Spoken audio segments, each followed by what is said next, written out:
Alors mon cheminement artistique se construit sur l'abstraction en fait.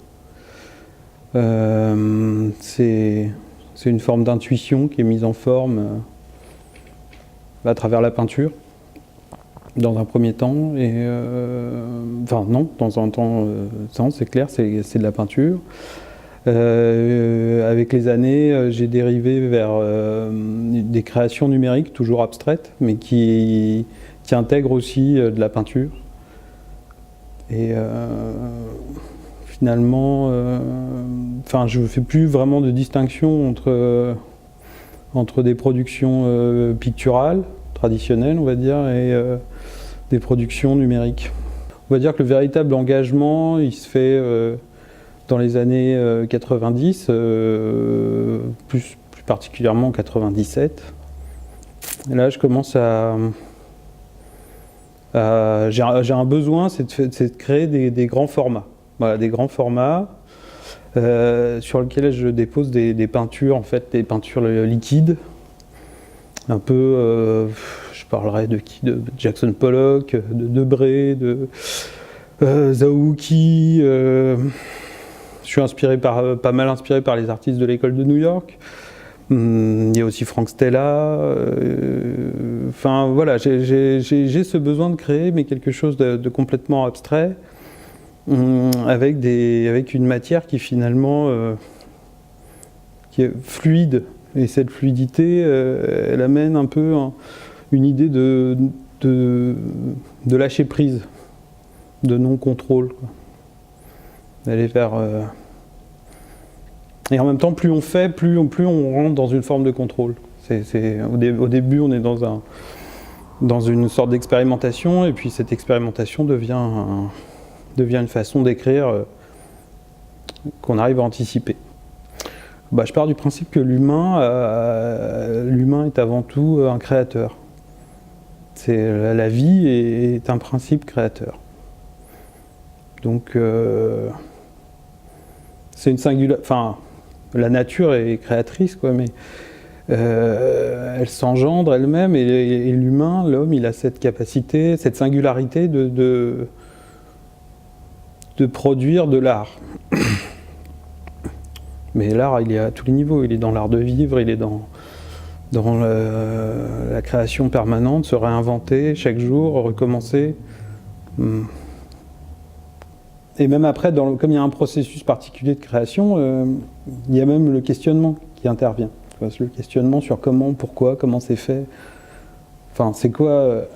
Il y avait une question comme ça d'un de mes enseignants qui s'appelle Luc Lang. Je crois que c'est ça, si je me souviens bien. Et c'était en 2002, je crois. On s'était rencontrés pour parler de mon travail. Bon.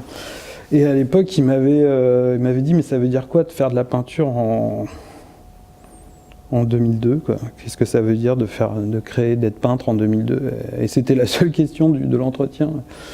Et j'étais resté con, comme un con, un peu, à pas pouvoir répondre. Parce que c'est pas le genre de question... c'était pas clair à l'époque, mais...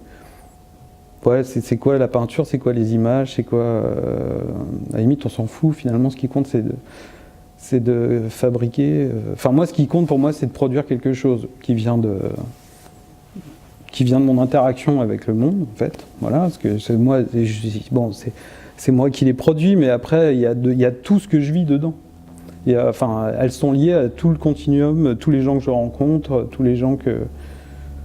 Voilà, c'est ça, je ne suis pas tout seul derrière tout ça, il y a énormément d'inspiration de partout, quoi.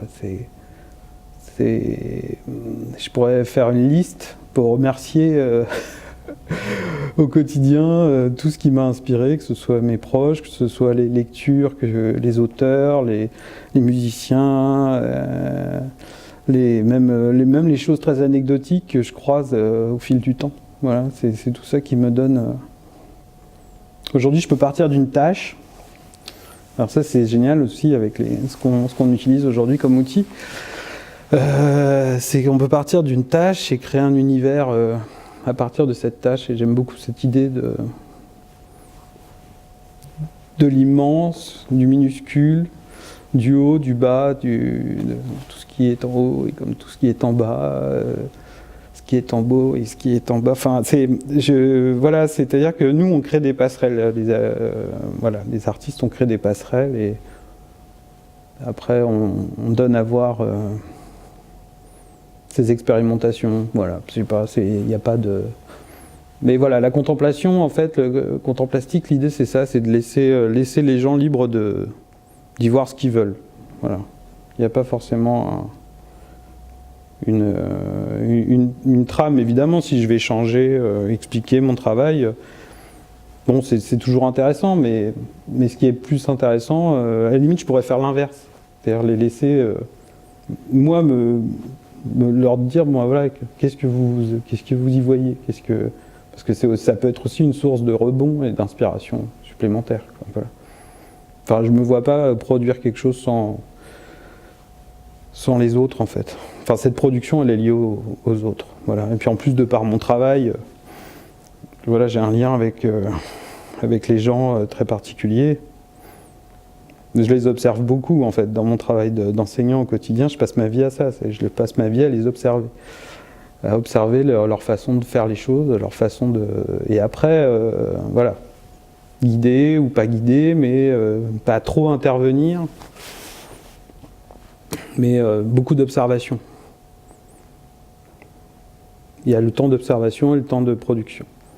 Voilà. Donc, mais le point de départ, c'est un regard sur le monde et la vie.